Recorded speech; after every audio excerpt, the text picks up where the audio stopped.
Olwaleero tugenda kuyiga ku ngeri gy'osobola okuggyamu embalabe mu kifaananyi. Tugenda kuba nga tukola ku modo waffe ono, so tugenda kuba nga tulaba engeri gye tugenda okuggyamu embalabe mu lususu lwe. Mulundi ogwedde twalaba engeri gy'olitaakingamu olususu ne lusigala nga lulina gy'olabula nga lufaananye nga lwa pulasitiika, naye luli tetwayogera ku ngeri gy'osobola okuggyamu embalabe mu lususu. Mpozi nga sinnaba kwerabira, njagadde neebaze buli muntu asharinga vidiyo zange n'omulala kubanga kyo kikulu nnyo. Waliwo omukugu omu yagamba nti amagezi tugafuna mu second hand. Kitegeeza nti nno ky'omanyi wakiyigira ku muntu omu ate naye alina gwe yakiyigirako, so bw'olaba n'oyiga ate n'osharinga n'omulala, kitegeeza nti amagezi ogongeddeyo.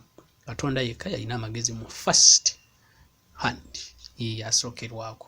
So olwaleero tugenda kuba nga tuggyamu embalabe mu kifaananyi kyaffe oba mu modo waffe ono nga bwe mulaba nti olususu lwe oba feesi ye erina embalabe.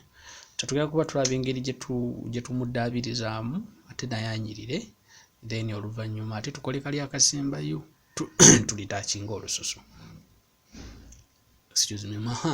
Tugenda kuba tukozesa tool eyitibwa spot healing brush tool.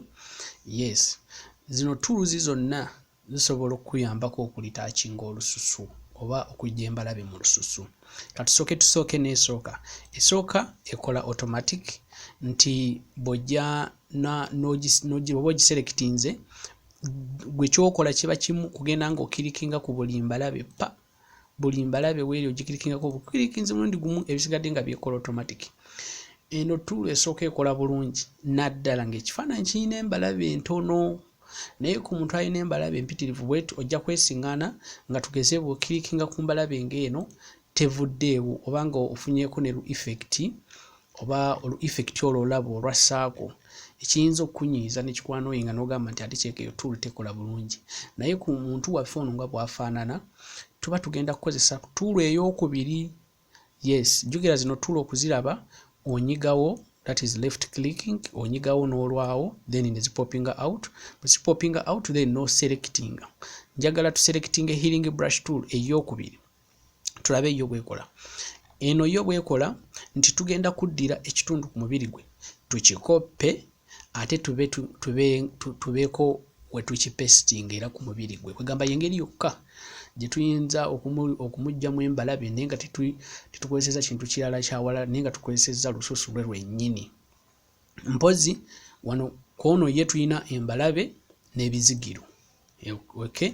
Kati okugeza wano tulina embalabe ezilaba enkulu eyayabise, ate tulina n'ebizigiro embalabe ezaakavaawo. So kye tugenda okuba nga tukola okukoppa ekitundu ku mubiri gwe n'okipestinga walala, okwata wansi epeesa lya out. Bw'okwata epeesa lya out n'okoppa oba okukoppa just oba olina ku left clickinga mulundi gumu mu kitundu w'oyagala. Tugeze njagala kukoppa wano n'enkirikingawo, bwe mala okkirikingawo nga nta epeesa lya out nga nzija then nga nkirikinga wenjagala okupestinga. Enkola eno nyangu nnyo nti obeera ogikola buli kaseera. Ekigikoza buli kaseera nti nenkirikinga wano nenkwata out nenkirikinga nempestinga wano nti omubiri guno gubeere uniform, nneme kukoppa wano ate mpapesitinge. Oluganda lutagadde. Nneme kukoppa wano ate nkapesitinge wano. So bwebanga nkola mu kitundu kya wano kitegeeza mbeera nnyina kukoppa mu kitundu ekyo kyennyini nenkakasa nti kiri ekitundu ekyennyini wempesitinga awo wennyini. Kwegamba kitwanguyire bulungi okuba nga omuntu waffe ali afaanana bulungi.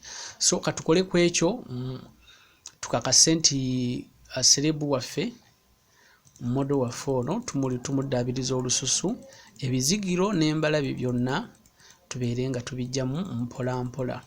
Teweerabira okulayikinga vidiyo eno ate n'okugisharinga n'omuntu omulala. Gisharinge ku platforms zonna, Facebook, buli wamu. Abantu kabeeyongere okuyiga IT mu lulimi lwe basobola omutegeereramu obulungi kakati amagezi ga sharing n'omulala tulabike nga ate tugenda mu maaso.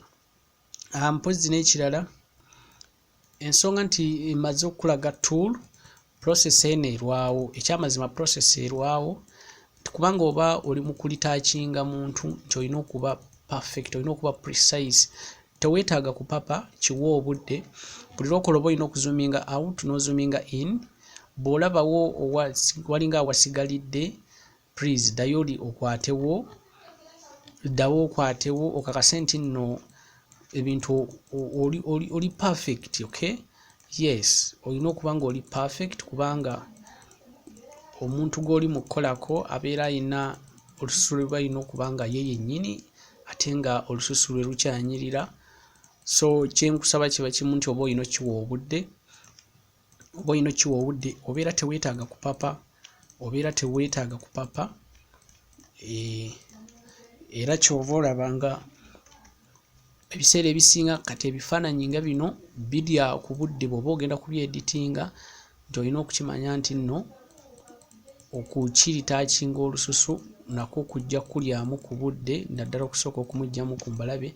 Jjukira tulina kusooka kukendeeza ku mbalabe zino n'ebizigiro bino okusobola okukozesa kali ka trick kaffe ke twayize kulitakinga olususu lwe ne lusigala nga lunyirira bulungi, nga lulabika bulungi, nga luli nakyo, nga lweyagala. Olina okiwa obudde, olina okufaayo ku details z'ekifaananyi kyonna. Kyova olaba nti nabagamba nti ekifaananyi olina okukakasa nti kyakubiddwa kamera ennene obulungi. Kamera ennene yayinza okuyamba n'olaba details z'olususu lwonna obulungi, kubanga kamera ennene kuba ekifaananyi nakyo nga kinene, ate ekifaananyi kyekuba kiba kinyirira. Yes, kebe ya essimu nazo zirina kamera nnene bulungi.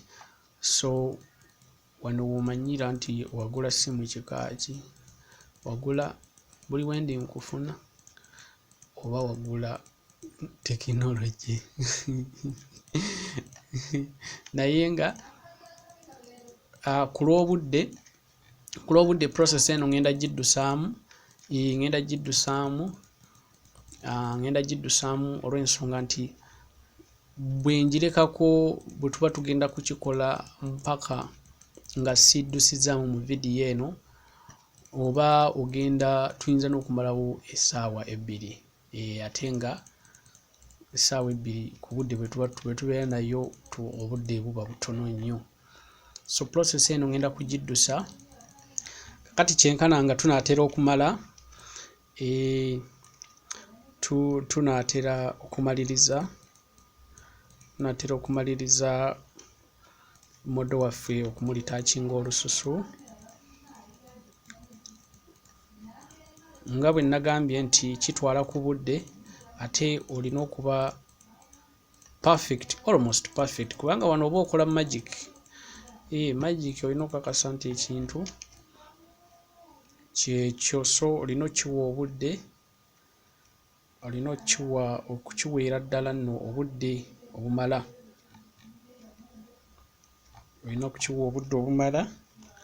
naye nga tunaatera okumala. Temwerabira nti alina ekibuuzo kyonna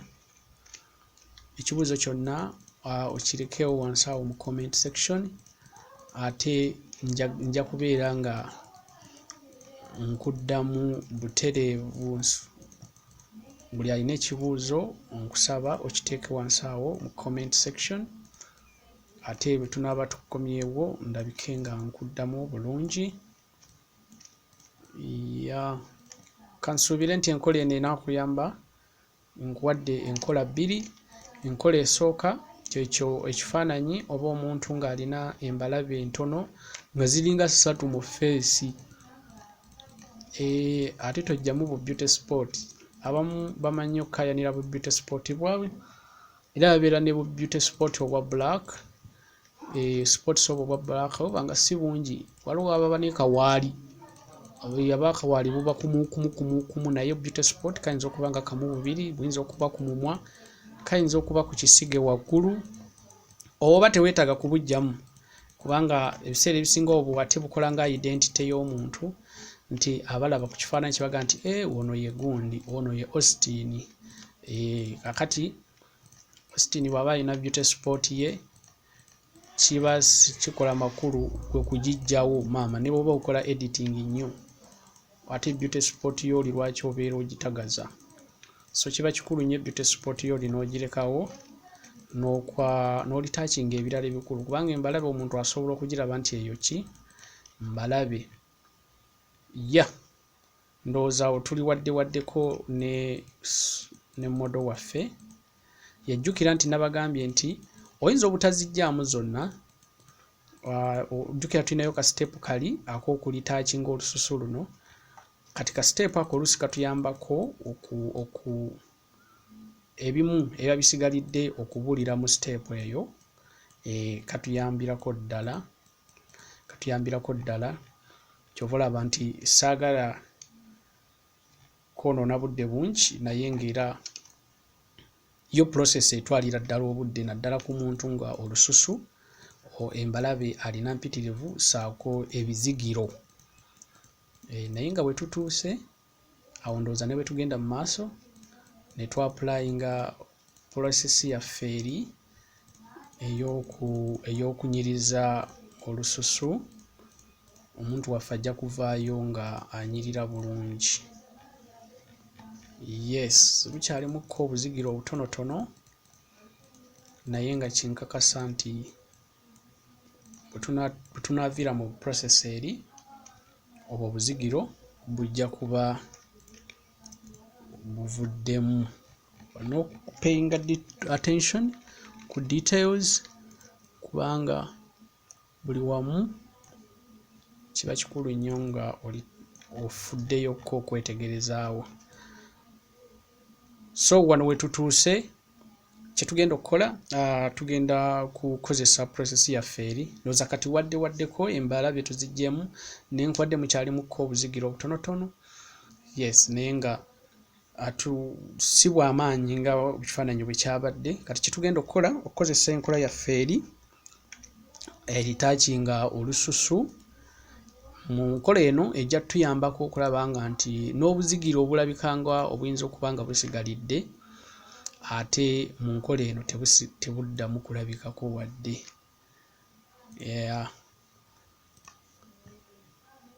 Enkola eno atagimanyi twagiyizeeko how to retouch a skin and it remains natural. So atanalaba vidiyo eyo ojja kukebera waggulu awo, oba okebere mu vidiyo zaffe zetwakamala, ogende oyige engeri gye balitaakingamu olususu, ate ne lusigala nga luli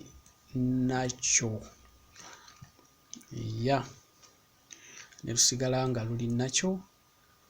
Process eno yonna twaginnyonnyodde step ku step, mutendera ku mutendera. Era kyenkusaba oba tonnagirabako genda olabe vidiyo eyo odde ate olabe eno ey'okuggyamu embalabe.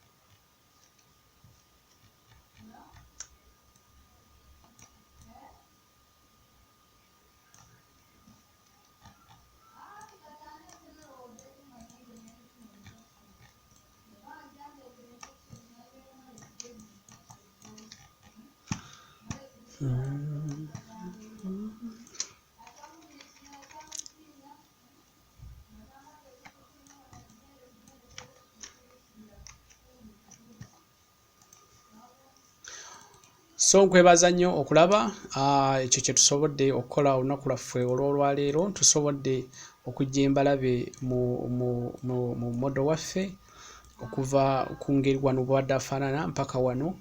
Kye tusobodde okukola olunaku olwaleero. Weebale kulaba ate vidiyo eno teweerabira okugisheeringako n'omulala. Tusisinkane mulundi oguddako. Mwebale nnyo. Bye.